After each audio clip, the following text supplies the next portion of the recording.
Hello and welcome to my channel, or welcome back to my channel. In today's video we're going to be doing a hair tutorial, so if you're interested in learning how I do my 1940s styled wigs, stay tuned. Don't forget to like and subscribe and share this video with anyone you think might find it interesting.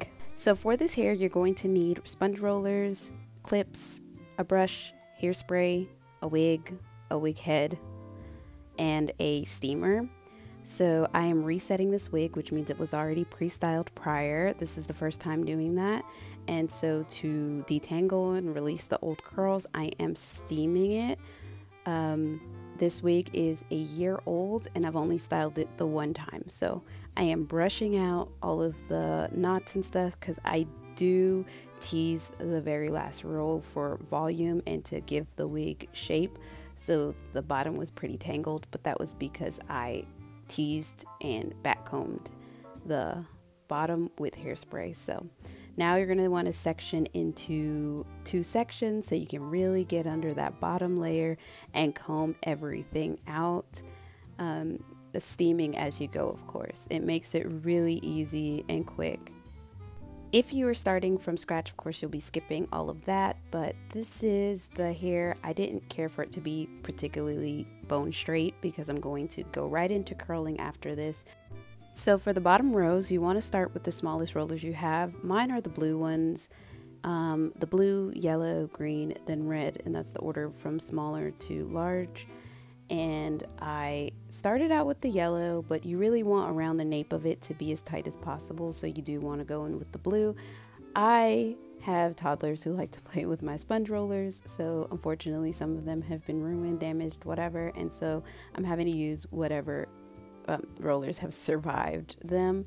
But yeah, in a perfect world you would have the blue ones all on the bottom and then you would go up to the yellow. So I am doing that here and focusing the blue rollers to the nape. And the reason you want these to be so tight is because these are going to be the foundation for the bump. Like, again, essentially they're going to be the cushion for which the top row rolls around. So this is not for aesthetics, this is simply for structure. So that is why we roll with the tightest curls on the bottom. For the second row, when you start rolling, you do not want to go all the way to the top. So you want a smooth, flat base. This is how I like to wear my hair because I do wear hats. So it makes it to where there's not too much volume at the crown of the head, and it makes the hat sit nice and flat. If you notice, at this point, I am still rolling the hair directly back. I am not following a particular curl pattern. This is just the way that I've been rolling my wigs since I started attempting vintage wigged hairstyles. So this is just how I do it. It's the easiest, and that way I don't have to remember a fancy setting pattern. I basically roll all of the hair towards the back, and then the sides and front I roll towards the side and up. So you will see I will go all the way to the base of the wig when we get to the sides and not worry about those being flat. But I also use bigger rollers for that section, so that way the curls aren't so tight and I can really manipulate them to frame my face later. So now we're getting to the sides like I was talking about. So you want to brush this out smooth, and then you want to section it the best you can. I would have used green ones for these, but I ran out of those, so I'm using the largest, which are the pink rollers. And like I said, these are going to be rolled towards the side, and I'm going all the way up to the top and not stopping at a flat base for this, because I do want to basically style the front where I can do pin curls or some sort of like a S-wave, or you know, the sky's the limit depending on what you are capable of doing. I'm not capable of doing much, but I do like to do these in larger rollers or looser curls. And this is also the part of the wig where I do put the least amount of hairspray, because I don't use hairspray in my own hair. So I don't want this to be super stiff. It needs to be malleable so I can do blending with my hair and I can get as close to seamless as possible. Now it's time to steam. So I go ahead and give all of the curls a good steam, And right after I am done doing this, I will put a plastic grocery bag over the top of the wig and steam it some more. I tie the bag at the bottom to trap in all of that heat, and then I wait for the bag to be completely cool to the touch, like cold. Then I remove the bag and let the wig air dry overnight. Now you can set the wig under a dryer or dry it with a handheld dryer, but I find that setting it overnight works better. I did that in the last tutorial for the first time and realized that I don't like that method at all compared to letting it air dry.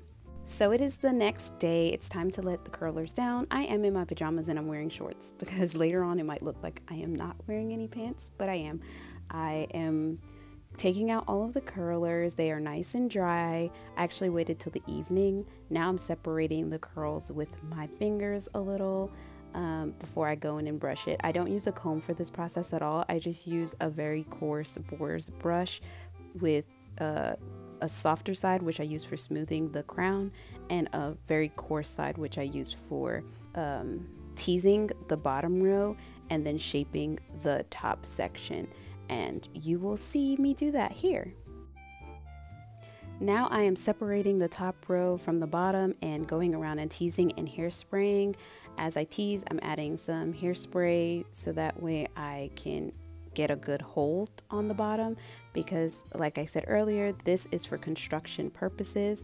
Now I am brushing with the coarse side of the brush and brushing over my hand to get that really rounded bump on the ends of the hair, and then I am pinning in place.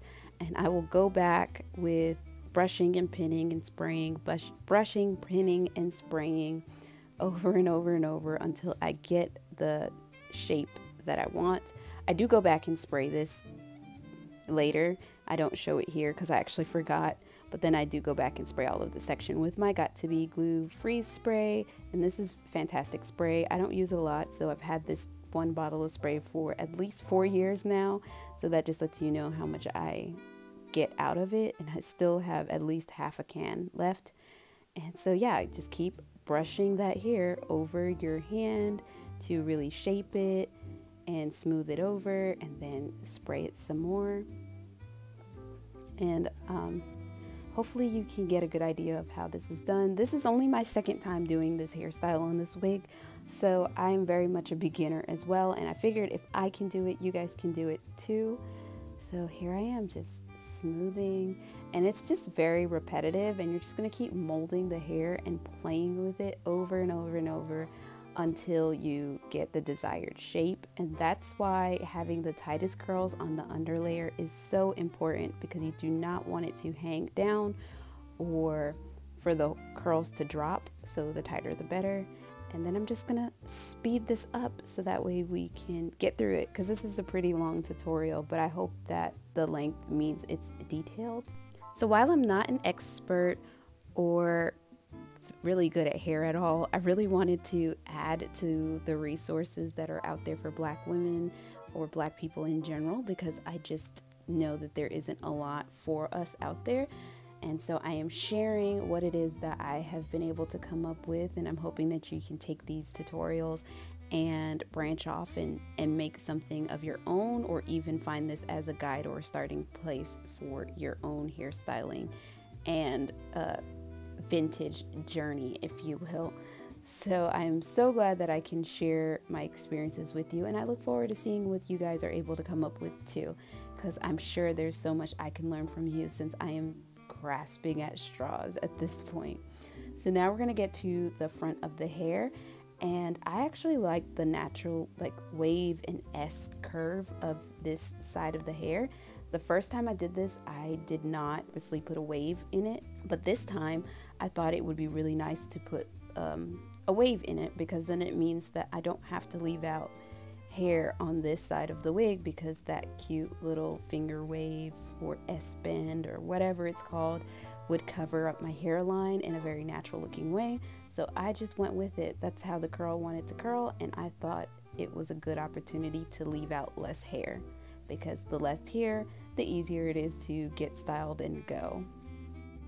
So like I said earlier, this is just going to be a lot of smoothing and spraying and bending and manipulating, and you might have to keep going back over and over, but it's worth it, especially if you use lots and lots of hairspray, so that way it does not move after you do all of this work, and then you just set it in the one time, and you shouldn't have to do it again until a year later, depending on how you maintain your wig. And at the end of this video, I will leave some tips on how best to maintain your style, so that way you're not having to restyle the wig, and all you have to do is wash your hair underneath the wig, put on a wig cap, and style your bangs or however much hair you decide to leave out in the front of the wig. So back to smoothing and pinning, spraying, smoothing, and pinning.